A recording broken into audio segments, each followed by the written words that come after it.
Hey everyone, welcome to the Daily Bullet for Thursday, February 18th, 2021. I'm Paul Lathrop. I am the Deputy Director of New Media for the Second Amendment Foundation.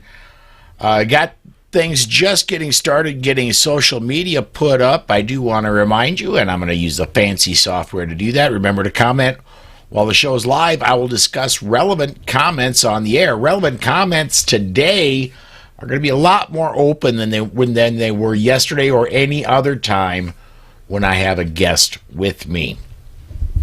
Today I got two stories I want to talk about. I'm going to just go ahead and get right to them. First one, Fox News is reporting that Bank of America is, well, they've done is they've turned over a lot of consumer information to the federal government without the knowledge of the people who are the consumers being affected.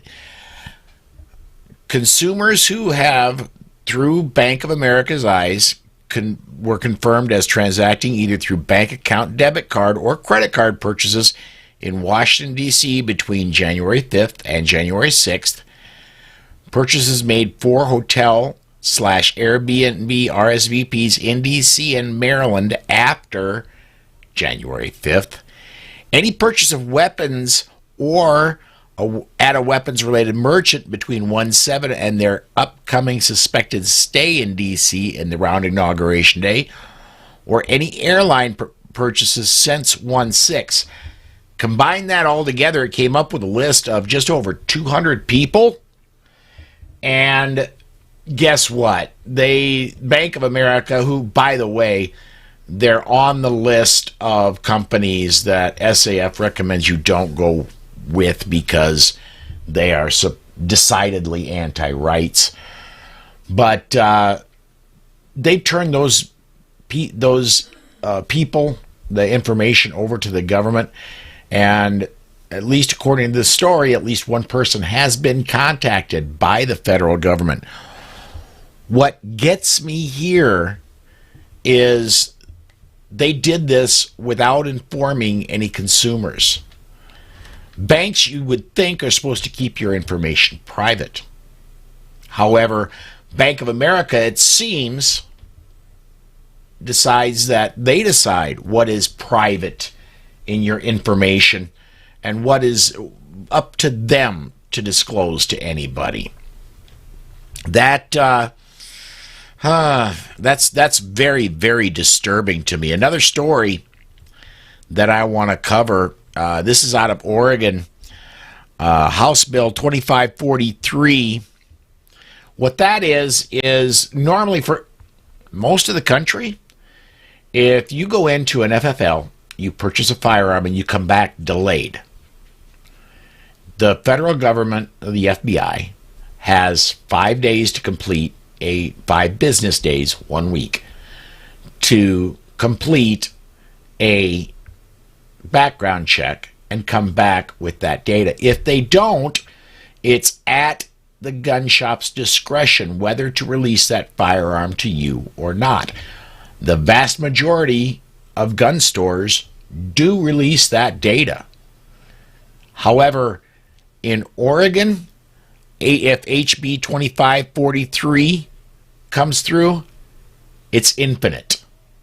That means the gun shop would not be allowed to give you that weapon if you are delayed, no matter if it takes years for it to come back.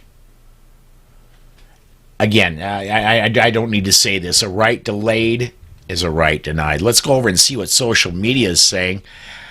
Richard Olson, I'm assuming this was very early in the commentary as the broadcast just came up. That's illegal, isn't it? Ronald, I'm not a lawyer. I don't know, but I would suspect that it is. There are privacy laws in banking.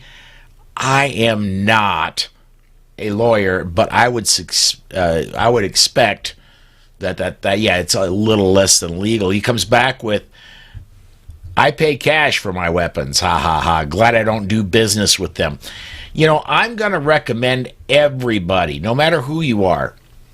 There is a list. If you go to search on Second Amendment Foundation's website, or if you go to the Gun Mag website, there's an article up there discussing it. It's a few days back. But if you scroll just a little bit, you'll find it.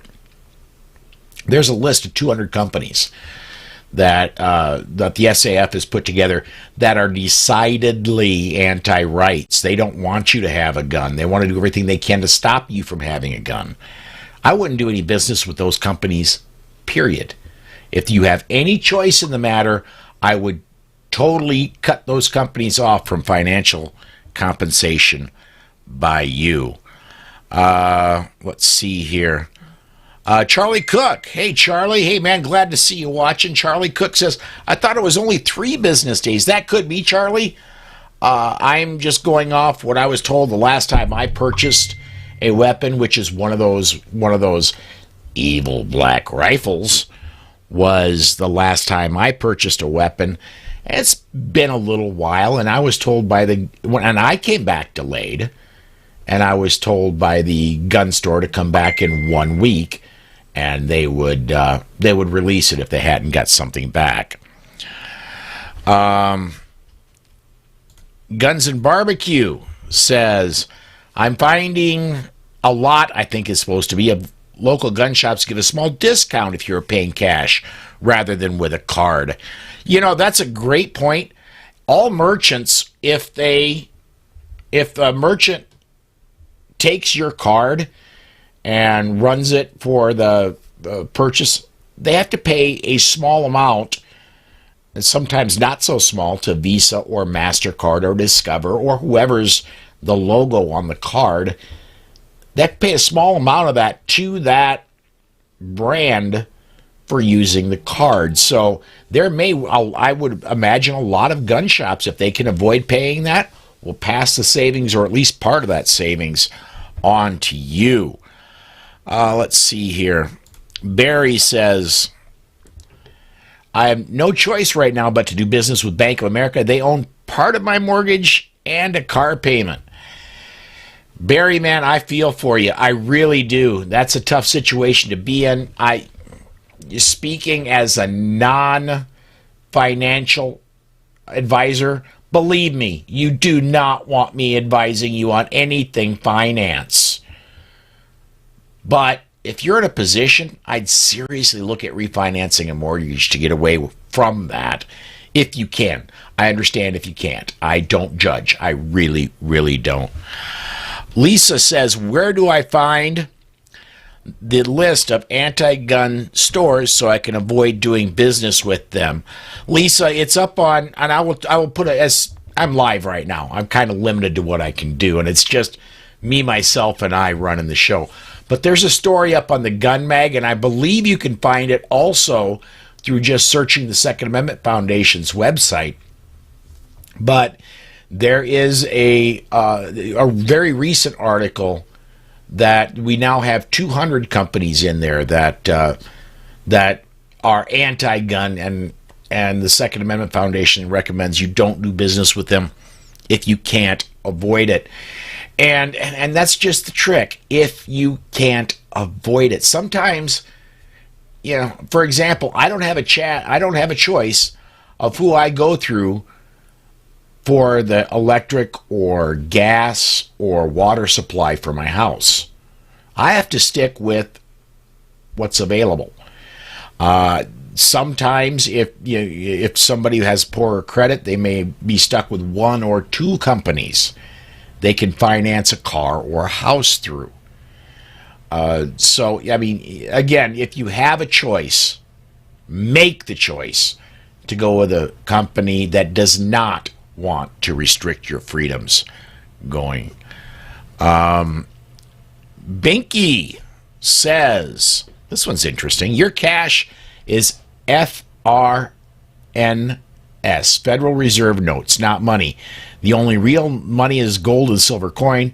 So really, your guns are owned by the note issuer. Just saying. Well, Binky, I see where you're coming from with that, but once that gun is in my hands, guess what? It's mine.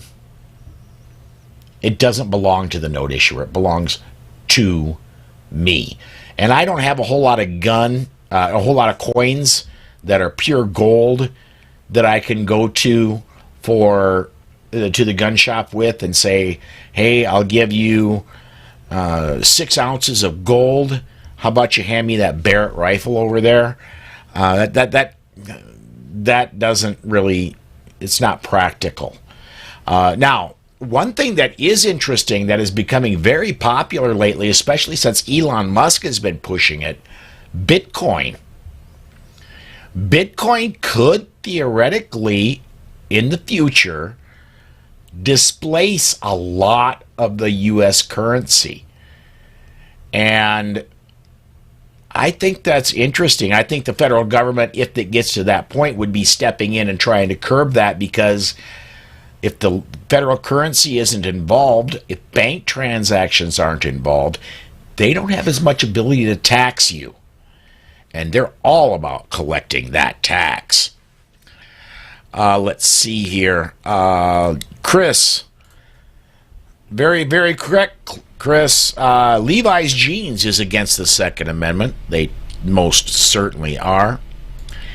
And Wyatt says, most mortgages get bought and sold several times before they settle with a final holder. Unless you go with a credit union that doesn't sell the mortgage, you have no control who ends up with it. Wyatt, you're absolutely right. My house, thank goodness, is paid off. But yeah, if I were to go with another house, upgrade, so to speak, and have to carry a mortgage, I would seriously be looking. I belong to 2 credit unions. I would seriously be looking at one of those 2 and a promise to keep the mortgage there. Let's see here. Let me bring this one up. Guns and Barbecue. Hey, man, it's good to see you again. That's terrible logic. The only note that would bring the Federal Reserve, only the note would belong to the Federal Reserve. Once you trade it for a good, you would own the good, and the person you traded with would have the note. Okay. But anyway, that's kind of where I was going with, once I get the gun, it's mine. And I got to be honest with you, folks. I do most of my business through 3 banks. I have one just for the Polite Society podcast, and the other stuff I do outside the Second Amendment. I have one bank for stuff I do with SAF, and I have a third bank for other purposes, and that's where my auto loans and everything stay. But I don't do, honestly, I don't do a lot of cash transactions myself. It's so much easier anymore to do debit card transactions. I do know, however, that that's more easily tracked. It's something I guess I give up for convenience, is the ability to do some tracking. Let's see here. That's kind of where all that is. And we're coming up on the 15 minutes. I want to encourage everybody. We're going to be doing this tomorrow, I think. I'm not sure, but I think I'm going to have somebody, a commentator, in with me. I'm going to start lining those up more and more. Doing this solo for 15 minutes. I love this. Okay, I got to get this up quick. Well, here we go. Click that, push that button. Guns and Barbecue. Sorry, Paul, my voice to text isn't cooperating today, and the blind guy doesn't proofread well. Dude, it's all good. It's all good. I was able to decipher most of it. But I am going back to what I was saying earlier. We will be doing more of the guest commentators coming in. What I'd ideally love to do is get a group of about 10 or 12 and cycle them in every other week, so you don't get a whole lot of anybody in particular, well, except me. But you get different views from different places as we talk about the day's events. I know tomorrow One thing you are definitely going to see, I have tomorrow morning another video we're going to be doing with Alex and Mike Uli. They're going to be talking about stand your ground and the castle doctrine. We're going to compare and contrast those two a little bit and let you know in a general sense. You've got to drill down to state by state. We're going to let you know in a general sense what each of those mean and what each of those provide. All right, and so that I'm going to go ahead and I'm going to set this one aside here, folks. Thank you for watching. We'll be back tomorrow, and please come join us then.